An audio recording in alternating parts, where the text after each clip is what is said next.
Hello everyone, it's Justice, and we're going to be going through my ink collection today while I kind of talk about some life updates and where I am. So let's just jump right into it. In the background, I'll be using a Q-tip and doing swabs of each of the inks I own in a general Roy G. Biv color order. I will also be writing down their brands as well as the color name. The pen that I'm writing with is a TWSBI Diamond 580 in a stub nib. I believe it is a 1.1 stub, and the ink in that is going to be Iroshizuku Sutsuji. So there's all that. Something that you might have also seen is that I have a gorgeous little accessory on my finger. I recently got engaged, and yeah, I'm really happy about that. It's a new step in my life, and I'm sure that I'm going to be posting many a video about wedding planning once that becomes something that we're prepping up for.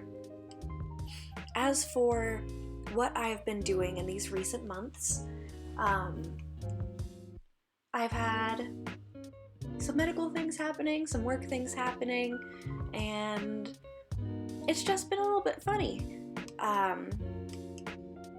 I work at a grocery store, and so I am considered an essential worker, and working at a grocery store is really quite wild right now, as I'm sure you know.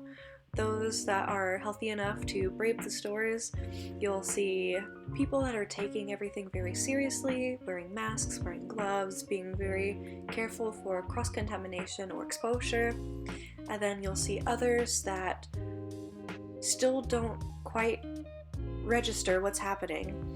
And so there's a huge disconnect, and being one that works in a grocery store, you see all of the different reactions to what's happening in the world, and sometimes it's great, and sometimes it's a little bit daunting, and overall, I don't think many of us know how to process it. And going into journaling, that's something that I also want to talk about, because I've definitely dropped off on my journaling a pretty decent bit. I find that whenever I don't feel very well, journaling is one of the first things to go. Even though it's something that brings me a ton of joy, it's also something that requires a lot of reflection and a lot of focus. And being someone with ADD, I don't like to focus, or my brain doesn't like to focus, and then also having OCD, if I can't focus, I get very frustrated looking at what I'm trying to write, because something that I specifically notice is I'm someone who changes fonts while I write, and if I can't keep a cohesive font in my paper, I definitely know that something was happening. And so it really bothers me to see different fonts not intentionally happen on a page spread, and it's just really frustrating, because there's definitely a difference between writing in print, and then you'll have a few sections written in cursive, and then maybe a few that you've made italic, and that's definitely a look. Like, that's what you're going for. You're highlighting each little piece that you write. But sometimes I start out in print, and then my lines slowly curve to become italic, and then my lines get a little bit sloppy and turn into cursive, and by that point I just hate the whole thing and I want to glue my pages together and stop. And so that has left me with just not wanting to journal at all for a little bit.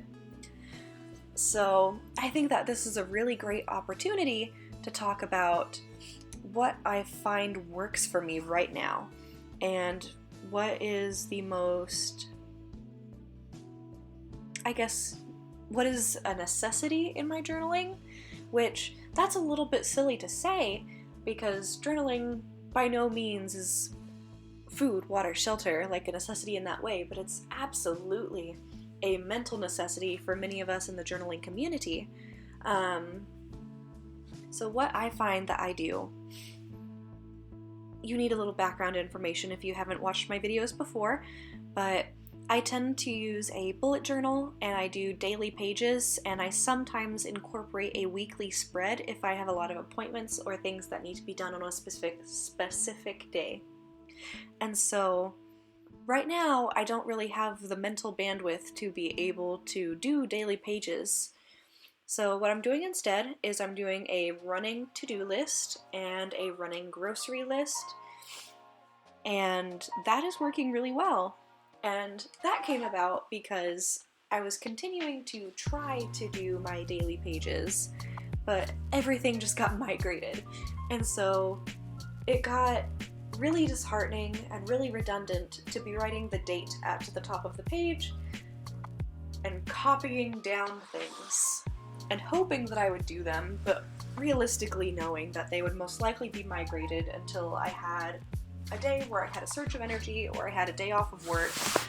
So I just did a running to-do list, and that seems to be working really well. In the past, I would fill up about a page or half a page each day, and now that I'm doing the running to-do list, I'll do a page spread every week or so. And at first, I was definitely a little bit upset about it because I have this goal to fill up this notebook, the notebook that I'm writing in right now. It is a Nanami paper crossfield with Tomoe River paper. And so if you look at that product description, or if you're familiar with it, it is a hefty boy. And so I've been working on this since like 2018 or something like that. Of course, I've been swapping in and out of other journals, but I have decided to use this instead of a diary as my bullet journal to try and fill it up, because for me, having a book for multiple years makes me want to use it less because I feel like it's a failed project almost. And so seeing that my progress on this project is being stunted really hurt me, but I had to adapt and I had to change my mindset and really just accept that this is what I need right now.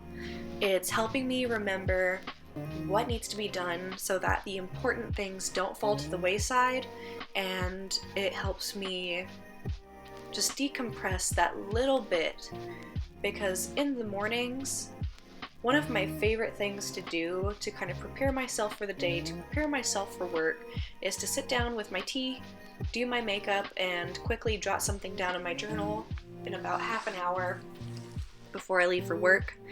And that's what I do. And that's really all I have time for right now, unless I have a day off of work and I get to actually do something fun like this.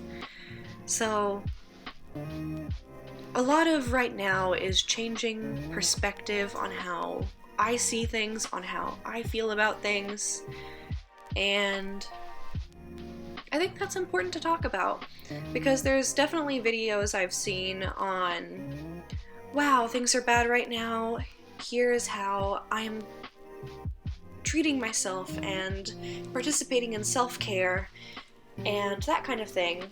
And there's definitely room for positivity, but there is also room in accepting that sometimes optimism isn't going to get you through. And I think that varies from person to person. I am very much a pessimist, and so optimistic thinking in times like now is just pointless to me. What I really need is adaptation and acceptance. And so that's what I've been doing. I'm sure many of you, like me, are also creatures of habit, and so once your little routines are compromised? Is that the correct word to use? Once your routines are compromised, you kind of have to change things around, and you get into a slump before you figure out what's right, if you figure out what's right.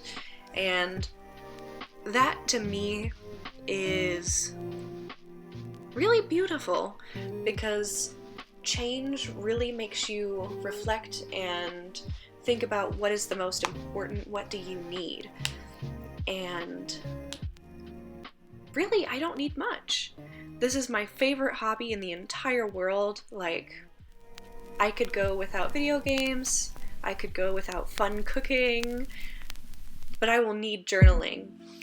I've definitely thought about what I would need if I were to just go off grid and go into an RV, and my journal is one of them. And so I really want you to tell me what you are finding that you're doing with your journaling right now.